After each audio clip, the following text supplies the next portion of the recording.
Bonjour, mon nom est Aline Alexandre Lacombe. Mon matricule est le 11 25 08 29.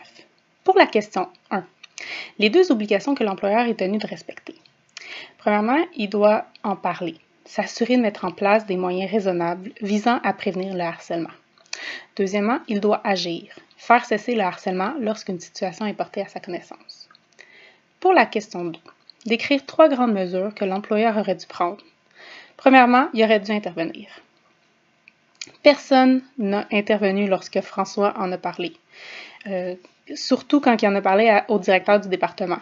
Celui-ci aurait dû faire cesser le harcèlement lorsque la situation lui a été prise.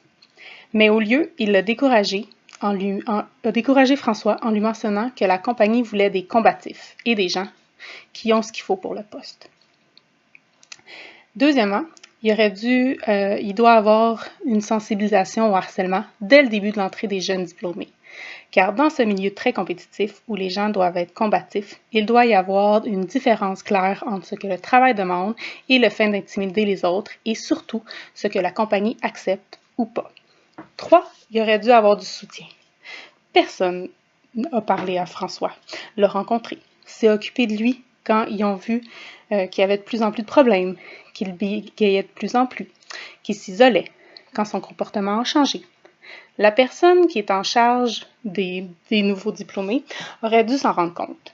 De plus, personne lors de sa présentation orale de la direction a été le voir pour se renseigner du problème, a été se renseigner pour voir si tout allait bien. La question 3, citer une piste de solution.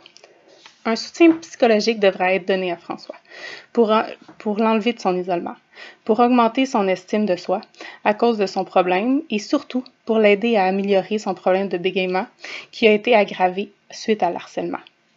Merci, bonne soirée.